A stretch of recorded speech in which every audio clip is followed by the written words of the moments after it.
একসময় তাঁত সমৃদ্ধ এলাকা হিসেবে দেশব্যাপী সুনাম ছিল দিনাজপুরের। জেলার চিরিরবন্দর উপজেলা, ঘোড়াঘাট উপজেলা ও পার্বতীপুর উপজেলার বাংলাবাজার, জাহানাবাদ, দাঁড়ারপাড়, বেলাইচণ্ডী পৌর এলাকার প্রায় ৫,০০০ মানুষ যুক্ত ছিলেন তাঁত শিল্পে। সেই সংখ্যা এখন নেমে এসেছে অর্ধেকের নিচে। পেশা বদলেছেন বহু মানুষ। চিরিরবন্দর উপজেলার রানীরবন্দর বাজার কারিগরি পাড়ার তাঁতশিল্পীদের উৎপাদিত তোয়ালে, গামছা, শাড়ি, লুঙ্গি, চাদর, কার্পেট ও কাপড়জাত পণ্য জেলার চাহিদা মিটিয়ে যেত রাজধানী ঢাকাসহ দেশের বিভিন্ন অঞ্চলে। এজন্য গড়ে ওঠে ছোট বড় শতাধিক তাঁত কারখানাসহ রানীরবন্দর তাঁতি সমবায় সমিতি। তাঁতিদের জন্য রানীরবন্দরের তাঁত বোর্ডে অফিস করা হয়, কিন্তু তাঁতিদের ভাগ্যের পরিবর্তন হয়নি।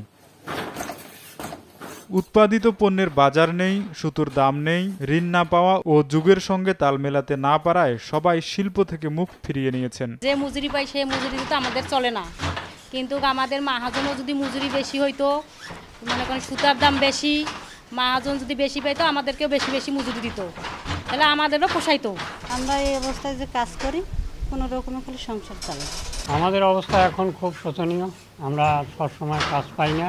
তাঁত ব্যবসায়ীদের দাবি, সুতার দাম বেড়ে যাওয়া ও উৎপাদিত পণ্যের দাম কমে যাওয়ায় তাঁতিরা এই শিল্পে টিকতে না পেরে অধিকাংশই বদলে ফেলেছেন পেশা।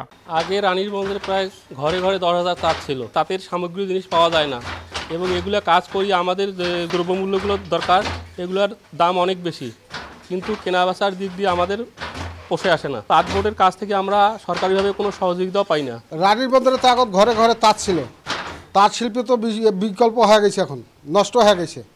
বর্তমান সরকার তো এই দিকে চোখ তাকায় না, একটু যদি নেক নজরে দেখে এই তো তাঁতির ঘর অনেক বাঁচে। এখন তো করুণ অবস্থা, এখানে তো প্রায় 10-15 হাজার তাঁত ছিল, এখন তো বর্তমানে এই 2-1টা ঘরে মাত্র তাঁত। এ ব্যাপারে রানীরবন্দর তাঁত বোর্ডের লিয়াজু অফিসার জালালউদ্দিনের কাছে জানতে চাইলে তিনি বলেন, বাংলাদেশ তাঁত বোর্ডের চেয়ারম্যানের নিষেধ আছে ক্যামেরার সামনে কথা বলতে। দিনাজপুরের চিরিরবন্দর উপজেলার রানীরবন্দর বাজারে একসময় 2,000 তাঁত থাকলেও এখন রয়েছে মাত্র 25টি। সময় সংবাদ, দিনাজপুর।